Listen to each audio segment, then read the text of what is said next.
उद्यापासून गणेशोत्सवासाठी कोकणात जाणाऱ्या ट्रेन्सचं आरक्षण सुरू होणार आहे। गणपतीला तुम्ही कोकणात गावी जायचं म्हणून सकाळी 8 वाजता IRCTC वर रेल्वे तिकीट बुक करायला बसता। बुक करताना तुम्हाला दिसतं की पुष्कळ सीट्स आहेत, तुम्ही खुश होता, पण साईट काहीशी स्लो चालत असते। तुम्ही तुमचे डिटेल्स भरता, पेमेंट करायला जाता, यात अवघी 2 मिनिटं जातात आणि 8 वाजून 2 मिनिटांनी तुम्हाला दिसतं की सगळ्या सीट्स बुक झाल्या आहेत आणि वेटिंग सुद्धा 300-400 वर पोहोचलेली असते। आता तुम्ही म्हणाल की गणपतीसाठी कोकणात जाणारे लोक एका वेळी तिकीट बुक करणार, मग असंच होणार ना? पण नाही, गणपतीतच नाही तर ऑफ सीझन मध्ये सुद्धा कोकणात जाणाऱ्या बहुतांश गाड्यांच्या सीट्स वेटिंगवर असतात। अनेकांनी असाही आरोप केलाय की हा एक स्कॅम आहे, ज्यात एजंट कसलं तरी टूल वापरून अगदी काही मिनिटात सगळ्या साइट्सवर कब्जा करतात। खरंच असा काही स्कॅम आहे का? चला या व्हिडिओ जाणून घेऊया नक्की काय आहे यामागचं गौड बंगाल। कोकण रेल्वेने गणेशोत्सवासारख्या सणांमध्ये लाखो चाकरमाने कोकणात आपल्या गावी जातात, यामुळे तिकिटांची मागणी प्रचंड वाढते। पण मागणी जास्त असली तरी रेल्वेची क्षमता मर्यादित आहे।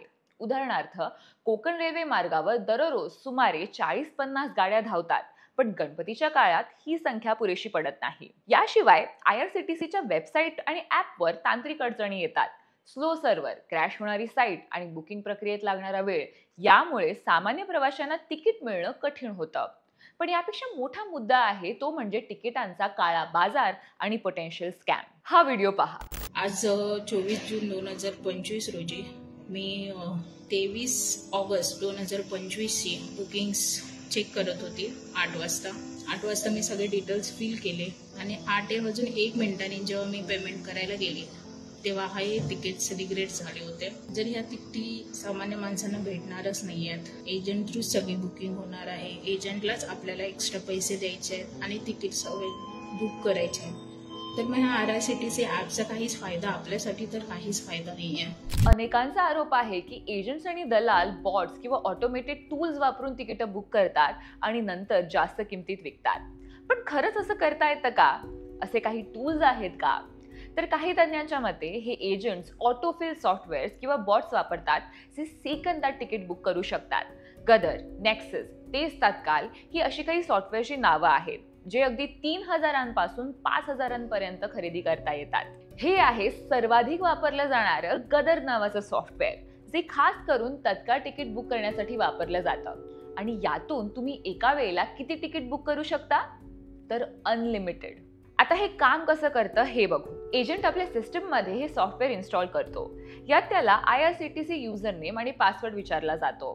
त्यानंतर एजंट पेमेंट सिस्टम सिलेक्ट करून ठेवतो, जेणेकरून ऑटोमेटेड पेमेंट होत जाईल। याशिवाय कोणता क्लास हवा, कोटा कोणता आणि अजून काही डिटेल्स सुद्धा आधीच भरून ठेवली जाते। सर्वात शॉकिंग गोष्ट म्हणजे OTP बायपास होतो।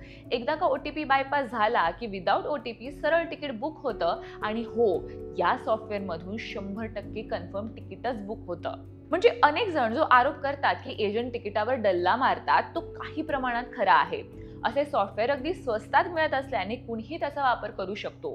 म्हणजे बेसिकली एखादा सामान्य प्रवासी तिकीट बुक करण्याची जी प्रोसेस करतो, त्या प्रोसेसमध्येच हे असे सॉफ्टवेअर अनलिमिटेड तिकीट झटक्यात बुक करून देतात। यावरून हेच दिसून येतं की IRCTC वेबसाईटची सिक्युरिटी इतकी तकलादू आहे की असे बोगस सॉफ्टवेअर सहज अँटीबॉट सिस्टमला मॅनिप्युलेट करू शकतात। 2024 मध्ये रेल्वे मंत्रालयाने अशा 10,000हून अधिक बेकायदा तिकीट बुकिंगची प्रकरणं उघडकीस आणली, ज्यात बहुतांश प्रकरणं कोकण रेल्वेशी संबंधित होती। जानेवारी ते मे 2025 मध्ये IRCTCने 2.9 लाख संशयित PNR शोधले, जे बुकिंग विंडो उघडल्यानंतर 5 मिनिटात तयार झाले होते। या स्कॅमचा आणखी एक पैलू आहे तो म्हणजे तिकीट कॅन्सलेशन आणि रिफंड पॉलिसीचा गैरवापर। एजंट्स मोठ्या प्रमाणात तिकीट बुक करतात आणि नंतर जास्त किमतीत विकतात। उदाहरणार्थ, रिअल मँगो आणि काउंटर V2 सारख्या सॉफ्टवेअरचा वापर करून एजंट्स तत्काळ तिकीट बुक करतात आणि नंतर त्यांना 500 ते 1500 रुपये जास्त किमतीत विकतात। जर तिकीट विकलं नाही तर ते कॅन्सल करून रिफंड घेतात, ज्यामुळे वेटिंग लिस्ट वाढत राहते। एका स्वतंत्र संशोधनानुसार 2024 मध्ये कोकण रेल्वेच्या तिकिटांचा 20% हिस्सा काळ्या बाजारात विकला गेला, ज्यामुळे रेल्वेला 50 कोटीहून अधिक नुकसान झालं। रेल्वे मंत्रालयाने या समस्येवर उपाययोजना करण्यासाठी काहीच केलं नाहीये का?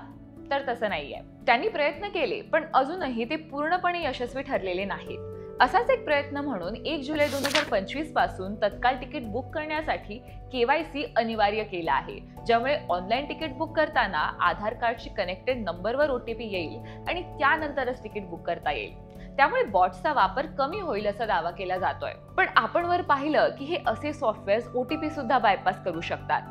त्यामुळे या नियमाचा किती फायदा होईल हे येणाऱ्या काळातच कळेल. एक प्रवासी म्हणून तुम्हाला कधी असा अनुभव आला असेल आणि यावर काय उपाय केले जावेत असं तुम्हाला वाटत असेल तर ते आम्हाला कमेंट बॉक्समध्ये नक्की कळवा आणि हा व्हिडिओ जास्तीत जास्त शेअर करा.